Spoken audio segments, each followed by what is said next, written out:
Welcome to our In Focus discussion tonight on Start By Believing Day. The month of April is also Sexual Assault Awareness Month, and data shows that the majority of survivors choose not to report their sexual assault. So tonight, we're exploring the stigmas, the difficulties, a lot that survivors face, and just how this campaign is aiming to improve their healing process and quality of life. So joining us, we have a live panel for you tonight. Representative Angela Romero of Salt Lake City, Allison Jones-Lockwood, the Start By Believing Community Liaison, and Jennifer Paganelli, a sexual assault survivor. So thank you all for being here tonight. Thank you for having us. Yeah, absolutely. Thank you. All right. If we could start the conversation off with what we know about the issue of sexual assault. Representative Romero, the data, the research that's available, what's happening here in our state? Well, the data and the research that we have for Utah, it needs to be adjusted. That was done in 2007. And so what we know from the data is 1 in 3 women will experience sexual assault. 1 in 4 men will experience some kind of sexual violence. And 1 in 2 trans will experience sexual violence in their lifetime. And so those are problematic as it is. And Utah's one of the states where rape is higher than the national average when it comes to violent crimes. We know it's such an important issue, and yet it happens a lot of times behind closed doors. I mean, what can be done? Today is a day to talk about it. So I guess there's a lot to talk about. On your organization's website, Allison, because I know you can speak on this issue, it says that as few as 1 in 5 victims actually file a report of their sexual assault. So that's another problem. It happens behind closed doors. A lot of people don't report it. For survivors, I mean, the process after the assault can be traumatizing as well. So yeah, the rape kit collection process, having to recount the incident with law enforcement, I guess there are consequences when a survivor chooses not to file. So I threw a lot at you there, but I guess the floor is yours. So sexual assault is vastly underreported. As you mentioned, about 1 in 5 survivors will report that they've been sexually assaulted, and there are consequences when survivors don't feel like they can report. The primary reason they don't feel like they can report is fear of not being believed. And what that ultimately means is that perpetrators face 0 consequences for their crimes, which means a victory for the perpetrator, who is then free to rape again. And statistics show that rapists don't just attack once. Many reoffend, often multiple times. Well, Jennifer, at your own comfort level, could you briefly tell us about your lived experience? Because as Angela said, I mean, as we just heard, we've got Allison saying that a lot of people don't report, and you are here bravely to share your story. So I guess share as little or as much as you want. Okay. So back in 2008, I went to get a massage, and in the process, I got raped. At the same time, another person got raped also, so it was on the news a lot. It was a very life-altering event for me. My sense of safety was gone. It affected my relationships with other people, my sense of trust. I blamed myself to a certain extent because of all the victim shaming and stuff that went on, like through comments that people would make and stuff, and through the trial itself. And just because my body just froze. I felt like I couldn't fight back because my body literally froze. I couldn't move, I felt. And I felt like I had to recreate myself again. My own feeling of self-worth, my own sense of self, it was gone. I had to recreate all of that again. Jennifer, I know that when you talk to somebody about something traumatic, a lot of us aren't therapists. We don't know how to go about it, right? And we don't want to re-traumatize. And I was looking at the Start By Believing website, certain things you can say, I believe you, I'm sorry this happened, I'm here for you. Like, to the public, if we're trying to be there for somebody, if they're brave enough to share something, I mean, what advice do you have? Just don't, let them heal on their own terms. Give them as long as they need. Don't say you should be over this by now. I mean, everybody, some people it takes years, some takes just months. I mean, it just depends on the person, really. Don't feel like you need to judge them or put a time limit on them or you know, don't devalue their pain they're going through. So just try to be supportive, be there for them, be their friend. And listen, it sounds like. And listen. Just listen, yes. yeah. Allison, I know we got to go to break soon, but wow, I really want to ask you the Start by Believing Day. Can you tell us where this concept came from? Well, the concept for the Start by Believing campaign came many, many years before we officially launched the campaign in 2011.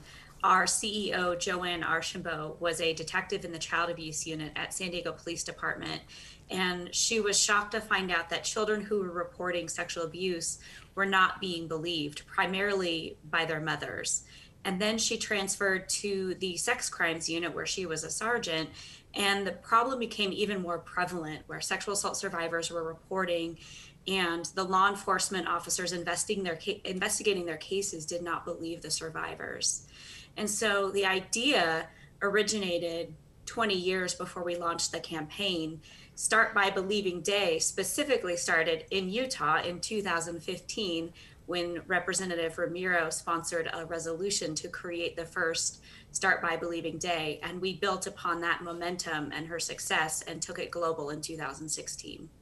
Wow. Well, speaking of momentum, we have a lot to talk about still. We've covered a little bit of ground. Representative Romero, we appreciate you, Allison, and Jennifer as well.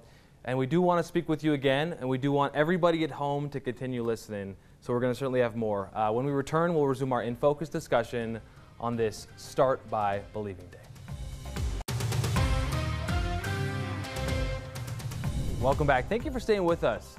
This is our second In Focus discussion tonight on Start by Believing Day. Before the break, we were joined by Representative Angela Romero of Salt Lake City, Allison Jones-Lockwood, the Start by Believing Community Liaison, and Jennifer Paganelli, a sexual assault survivor.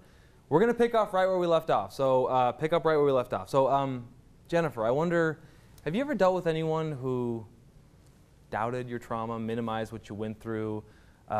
In some ways, did you ever feel like sharing what you shared led to more pain? Definitely. So the massage parlor that the rape happened at, the owner of the place did not believe me. She allowed the guy to continue doing massages until the rape kit came back. People's comments, it was on a news story, and people's victim shaming comments like, why didn't you fight back harder? Or why did you put yourself in that situation to begin with? I'm like, going to massage is not supposed to be dangerous. Why aren't you over it? It's done with. Just get over it kind of comments. That's really, it makes your healing so much harder because you feel like there's something wrong with you, that your pain is not validated, that it's okay for people to do that kind of stuff, to hurt you. And it's not okay. And it just makes it harder for the victim to, get through that process, which is difficult anyway. We're having this conversation tonight, hopefully to help people understand out there. And I guess Start by Believing Day is a place people can start if it's not something that they've thought extensively about. And I guess, Allison, what are some examples of things someone can say? I know I touched on a few of them before the break, but a survivor comes to them, shares this traumatic event. How is somebody supposed to respond without re-traumatizing or making things worse? It's important to respond with support and empathy. And that can look like statements such as, I'm so sorry this happened to you. How can I help you? I'm here for you. And most importantly, I believe you. Why is that important to say those things and not say, well, when this happened to me, and I think I understand what you're talking about. Why is it so important to just say those basic things and just sort of like sit back and I guess listen or just be there? One of the biggest concerns survivors have after they've been sexually assaulted is that they will not be believed. And so the simple statement of I believe you can significantly improve their health and healing outcomes. When survivors feel believed and supported, they are more likely to reach out for support. They're more likely to make a report to law enforcement, we know that survivors reach out to 2 to 3 different people before they make a police report, and the responses of those people are absolutely critical. Being believed, being seen, being heard, I think it's something that everybody wants to feel. I can imagine why this would be so important. So, Representative Romero, I guess, like, what sort of difficulties and challenges, stigmas, I guess, do victims face on a cultural level? I mean, we have Jennifer here being so brave, but you know this subject so well. What are some of those roadblocks, difficulties, just by saying, hey, I want to share my story? Well, again, what everyone's mentioned here is people aren't believed, they're questioned, and for me as a policymaker, I've seen us make inroads, but there's still a long way where we need to go. We put more money in rehabilitating and housing perpetrators, but we don't put the same amount of money and resources into helping victims and survivors move forward in their life. And when we're looking at laws, I passed HB 200, which mandated the testing of all sexual assault kits, and within that bill, we also were able to do training for law enforcement. But we need to look at how can we prosecute. And this last session, I ran a bill, HB 78, which would have made affirmative consent part of our law, which would have made another felony for people who violate somebody. And that failed in committee. And so we have a long way to go because we can't even have conversations about affirmative consent. And so some of the things that we're doing right now in Utah, myself and Representative Johnson were able to secure $3.4 million in TANF funding, which is federal funding, to do preventative education. So we're working with domestic violence organizations, we're working with the Rape Recovery Center, Utah Coalition Against Sexual Assault, and Restoring Ancestral Winds, particularly on another bill I ran, Murdered and Missing Indigenous Women, and identifying factors there. So the preventative piece is critical. But we also have to hold people who sexually assault people accountable and make sure that we believe victims. And many times victims don't even want to criminally prosecute. And so I think a lot of times people think that, what about false accusations? False accusations do happen, but they're rare. And for me, my goal as a policymaker is making sure that victims have the places where they can go, where they'll be believed, and they can move forward in their life, and that support is continuous. As we've talked about today, some people who have been violated may not report until later on in life, or may not feel like anyone's going to believe them. So we need to make sure we have the services and resources in place. False accusations, I'm sure folks think that can happen, and yet you're saying all these really powerful things, and it's just a really difficult issue. So you're sitting across the kitchen table from someone, you're talking about this issue. What kind of commitment can we make with Start By Believing Day? I want to ask you that question after the break. We've had a fantastic, really interesting discussion, and we're going to continue it after the commercial break, so we hope everyone sticks with us. Welcome back to our third and final In Focus discussion tonight on Start By Believing Day. We're going to resume our discussion now with Representative Angela Romero. We have Allison Jones-Lockwood and Jennifer Paganelli. Thank you all so much for continuing this conversation. I guess for those who want to make a commitment to Start By Believing Day, Allison, what can we do based on this day? I guess what's the message? Start By Believing is a commitment to start from an orientation that when somebody discloses that they've been sexually assaulted, that they are telling the truth. You can make a personal pledge on the Start By Believing website, but ultimately it's not a one-day commitment. It's a day-to-day practice that as friends, family members, loved ones, and criminal justice professionals that we need to implement into our day-to-day responses. Okay, thank you. And then I want to talk to Jennifer here. Project Comfort, we heard about this. Where did you get the idea from? Tell us a little bit about it, and what is Project Comfort's goal? Okay, so Project Comfort came from me wanting to heal, to find a way to heal, to find a way to bring purpose to a really painful, traumatic experience in my life. And so at that time when it happened, I felt very, I needed to find I always wanted to find that sense of comfort, that sense of peace, that sense of hope. And the judicial process in itself can be very traumatizing. The rape recovery kit, or the kit, when you go into the ER and get the kit, they take your clothes. It's very sterile process. And it's very, it has to be because they're collecting evidence.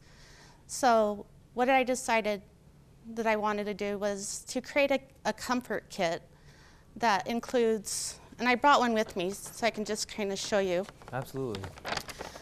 It includes a pair of sweatpants because they do take your clothes. It includes a blouse. It includes something comforting, like a body scrub or a body wash or a good smelling lotion. It includes a journal and a pen, of course. It includes a mindfulness book to kind of understand how to ground yourself in the present more, to help with the PTSD that comes after the fact, so they can learn how to do that and comfort themselves in that way. I've also included a treat of some kind. This one is just candy, but it can be chips or whatever people want to donate. That works just fine. And then finally, I included a paper. It's the victim's reparation paper, where it tells you, how to report the crime and how to get help and stuff like that. So it's kind of like a resource guide for them, so they can turn to that and get the help they need. So. What was most powerful for you? Was it the meditation or the journaling? Because I imagine something there has to be helpful in that you're not having to deal with someone who maybe answers the question wrong or re-traumatizes you. I know it's within yourself, so you're not getting an outside resource, but I guess could you talk about the power of either meditation or journaling and what it meant in such a traumatizing time? Sure. So meditation, it's being in the present moment. It's learning how to be in the present moment. So when something traumatic happens, you kind of live in the past. I mean, you get the flashbacks, you get the fear, and it's an awful sensation in your body, and you're just frightened about everything. It's bringing you back, it's grounding yourself in the present moment. It's feeling the chair beneath your butt. It's feeling, you can smell, listing things that you smell in the air. It's what you can see, listing the things you can see. So it's bringing you back to where you are right now. And it's taking you out of the past. And it's reducing that anxiety because you're no longer thinking about the past. You're realizing you're not there anymore. You're in the present moment. Jennifer, thank you so much. That's powerful, I think, for anybody, but given what you've shared, super powerful. All right, Representative Romero, final words, I guess. What would you like our viewers at home to know? What's something you'd like to mention that maybe we haven't talked about? If somebody reports that they've been a victim of sexual assault, to believe them and to help them get to the services and resources they need. And as an elected official, I've committed my career and will continue to commit my career to advocating for victims of sexual assault, domestic violence, and human trafficking, and making sure that they have a place at the table and making sure that we're providing the resources that survivors need, but more importantly, providing the tools so it makes it easier if they do decide to prosecute their perpetrator, that the steps are in place so that they can hold that individual accountable, because currently right now, sexual assault is underreported because people don't feel like they'll be believed, but then once you get through, go through the criminal justice system, a lot of times cases, there's not enough evidence and they're not prosecuted. And so we need to find a way to close that loophole to hold people accountable for hurting somebody. And most importantly is just believing and getting people to resources so that they can move forward with their life. Thank you, Representative Romero, and Jennifer, so appreciative for you sharing what you went through. We have about 30 seconds. Do you have any final words? Yeah, I just wanted to read something. It's a letter that I wrote to myself back in the day. Just like if I was going to say something to somebody that's going through this right now. I kind of wrote it to myself, and it says, "Dear Jennifer, I know you feel broken. I know you're hurting. I know you're scared. Your sense of safety is gone. You're wondering, what's next? You are longing for safety. You are longing for hope. You are longing for comfort. You think to yourself, if I speak out, will people hear me? Will people judge me? Will people give me the comfort I cannot give myself?" And the answer is a resounding yes. You are strong. You are courageous.